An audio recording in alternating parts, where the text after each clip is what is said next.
नमस्कार दोस्तों आज के इस वीडियो में हम बात करेंगे कंज्यूमर प्रोटेक्शन एक्ट के बारे में। अभी 2019 में नया कंज्यूमर प्रोटेक्शन एक्ट आया है जो कि जुलाई 2020 से एप्लीकेबल हुआ है, जिसकी इफेक्टिव डेट जुलाई 2020 में थी। तो आज हम इसी एक्ट को देखेंगे। हम ब्रीफ में देखेंगे कि इस एक्ट के अंदर क्या राइट्स हैं और क्या इसमें चेंजेस हुए हैं। राइट। तो सबसे पहले तो एम और ऑब्जेक्टिव जो देखते हैं दोस्तों इसके हम, तो ये जुलाई 2020 से इफेक्ट में आया है। 9 अगस्त को ये ऑफिशियल गैजेट में पब्लिश हो गया था। राइट। तो 34 साल पुराना कंज्यूमर प्रोटेक्शन एक्ट जो था 1986 का, उसको इसने रिप्लेस कर दिया है। तो जैसा कि नाम से ही पता चलता है, कंज्यूमर प्रोटेक्शन एक्ट यानी कंज्यूमर के राइट को सेव करने के लिए एक्ट बनाया गया है। It is a law to protect interest of consumer, and this act was inevitable to resolve the large number of pending consumer complaints, right?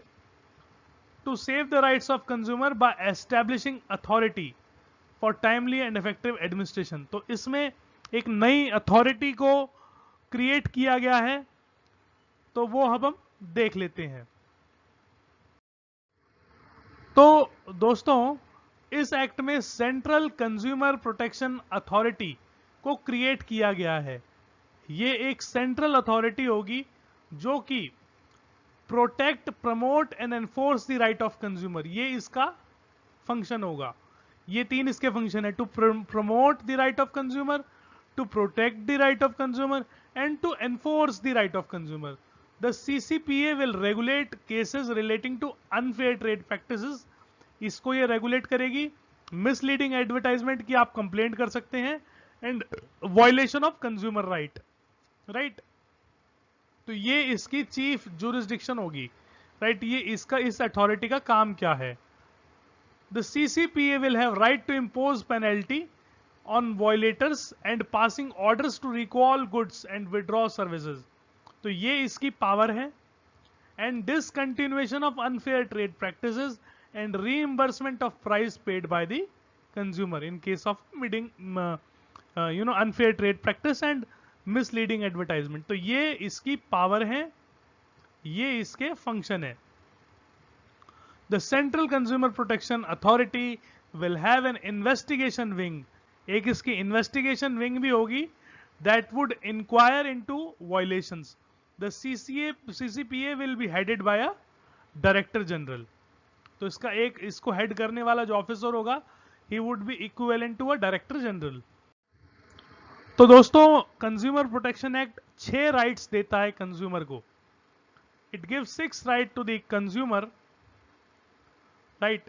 First is to be protected from hazardous goods and services, to have information about quantity, quality, purity, potency, price and standard of goods and services।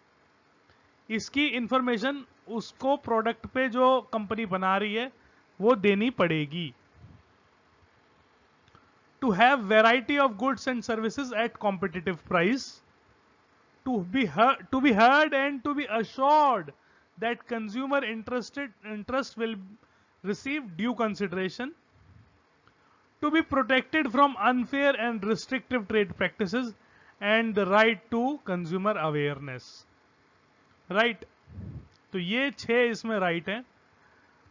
अब जो central consumer protection authority जिसकी हमने बात करी, will have power to impose fine of 10 lakh on the endorser और manufacturer.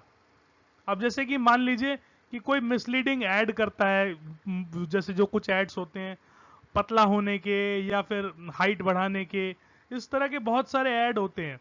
तो अब ये जो सेंट्रल कंज्यूमर प्रोटेक्शन अथॉरिटी है, ये 10 लाख तक का जुर्माना लगा सकती है अगर वो जो प्रोडक्ट बेचने वाली कंपनी है, अगर वो जो दावा कर रही है अगर वो उसको पूरा नहीं कर पाती है तो।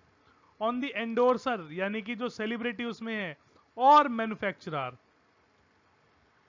फॉर मिसलीडिंग और फॉल्स एडवर्टाइजमेंट, द CCPA में also sentence them to imprisonment up to 2 years for same, यानी कि 2 साल की सजा देने की भी पावर है।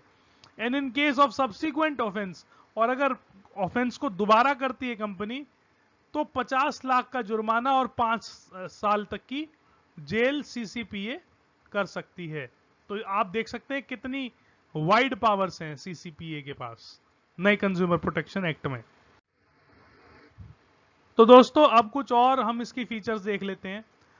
तो एक्ट की जो act has the provision of establishment of consumer dispute redressal commission, जैसे कि पहले नेशनल कमीशन, स्टेट कमीशन होता था, उसी तरह से अभी भी है। नेशनल कमीशन, स्टेट कमीशन और डिस्ट्रिक्ट कमीशन 3 लेवल पे होता है।